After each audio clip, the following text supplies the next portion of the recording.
अस्सलाम वालेकुम दोस्तों, मैं हूं साजिद मोहम्मद ताहिर और आप देख रहे हैं चैनल वीज़ा वेज। तो आज मैं आपको यूके के हवाले से बहुत ही अहम इंफॉर्मेशन देने जा रहा हूं। मैं आपको बताता चलूं कि इन दिनों में ख़ास तौर पर यूके की वीज़ा रेशो बहुत कम हो गई है। यूके के जो विज़िट वीज़ा है मैं उसकी बात कर रहा हूँ, स्पॉन्सर्ड विज़िट वीज़ा जो है उसकी बात कर रहा हूँ, उसकी रेशो बहुत कम हो गई है। जो लोग पहले से वीज़ा हासिल कर चुके हैं और अगेन अप्लाई करना चाहते हैं उनके लिए तो इतना बड़ा मसला नहीं है। जो फर्स्ट टाइम अप्लाई कर रहे हैं उनके लिए बहुत बड़ा मसला है।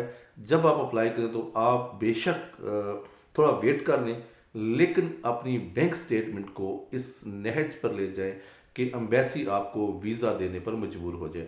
मेरे बैकग्राउंड को मत देखिए, ये मेरा बेडरूम है, ओके। तो तो जनाब, सबसे पहले जो है वो जो इम्पोर्टेंट डॉक्यूमेंट है आपका, वो है आपकी बैंक स्टेटमेंट। और यूके चाहता है कि वो आपकी 6 माह की ट्रांजैक्शन देखे। पिछले 6 माह में जो आपके अकाउंट में डिपॉजिट हुए हैं, जो आपके अकाउंट से विदड्रॉल हुए हैं, उनको वो देखना चाहता है।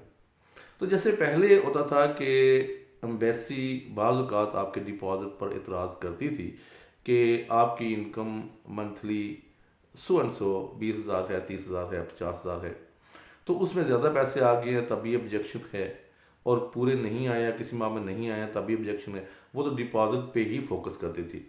लेकिन अब जो नई ऑब्जेक्शंस की लहर अभी आई हुई है, जो नया ऑब्जेक्शन उन्होंने शामिल किया वो आपके एक्सपेंसेस पर भी है, आपके विदड्रॉल्स पर भी है। मिसाल के तौर पर आप कहते हो कि फ़र्ज़ करें आपके अकाउंट में हर माह 1 लाख रुपया आ रहा है और आप कहते हो कि मेरी इनकम 1 लाख रुपया है।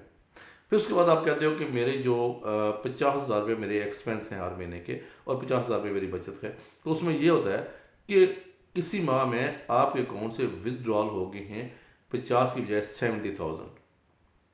तो उसी वक्त वहाँ पे ऑब्जेक्शन आ जाएगा, और वो जो 70,000 हैं उन पे कि आप तो कहते थे कि जी मेरे अखराजात 50,000 हैं, तो ये 70,000 कैसे अखराजात हो गए। तो ये ऑब्जेक्शन जो है इस पे आपका वीज़ा रिफ्यूज़ हो जाता है। तो इससे बचने के लिए आपको क्या करना चाहिए? बस ये तो नहीं बताना हमने कि ऑब्जेक्शन क्या है, हमने ये बताना कि सोल्यूशन क्या है। अगर तो आपकी जेन्युइन बैंक स्टेटमेंट है और आपके अखराजात एक लेवल पर आ रहे हैं और कहीं पे ज़्यादा अखराजात आ गए, तो उसका आपने सबूत पेश करना है, एविडेंस देना है। आपने अम्बेसी को सबूत देना है कि आपके ज़्यादा अखराजात किस बिना पे हुए हैं। आपके गेस्ट आ गए थे, कोई पार्टी, कोई फंक्शन हो गया था घर में, या खुदा न खास्ता बिजली का बिल ज़्यादा आ गया था। जो भी था वो आपने एविडेंस साथ लगा के, यानी कि सबूत, पूरा प्रूफ साथ लगा के आपने वो बताना है कि इस माह में अखराजात ज़्यादा कैसे आए हैं। अगर तो आपने इस नीयत से स्टेटमेंट तैयार की है कि आपने वीज़ा अप्लाई करना है, तो फिर आप अखराजात को उसकी लिमिट्स के अंदर ही रहने दें। और अगर आपको अचानक अप्लाई करना पड़ गया तो फिर तो आपको सबूत देना पड़ेगा।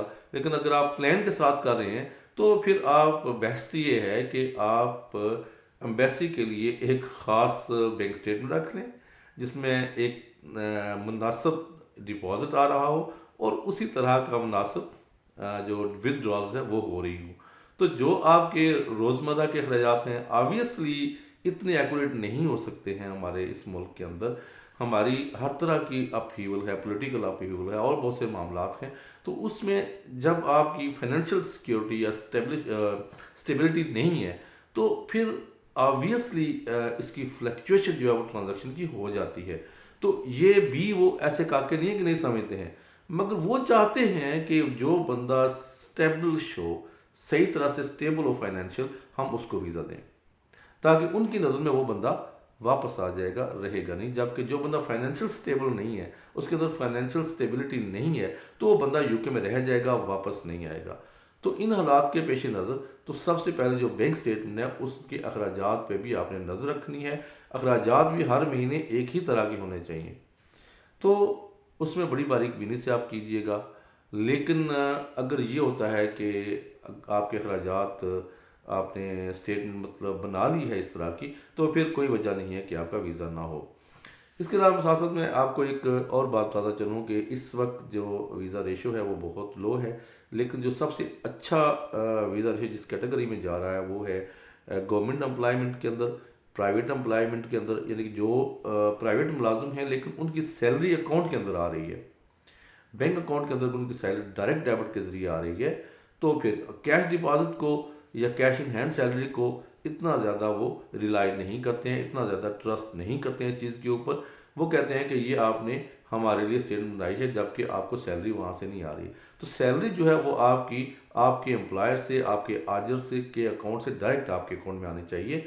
तो वो सैलरी जब आपके अकाउंट में आएगी तो फिर आपको समझ लिया जाएगा कि आप वाकई ये मुलाजमत कर रहे हैं। गवर्नमेंट का तो खैर एक पैटर्न होता है, एक सिस्टम होता है, उनकी पे स्लिप्स होती हैं, तो वो पे स्लिप्स में उसकी आपकी अलाउंसेस कितनी हैं, आपकी बेसिक पे कितनी है, आपके एडहॉक इंक्रीजमेंट कितनी है, जो जो चीज़ें हैं वो सारी उसके अंदर, डिडक्शंस क्या हैं, जीपी फंड क्या है, वगैरह वगैरह उसके अंदर, बैनुअल फंड हर चीज़ आती है।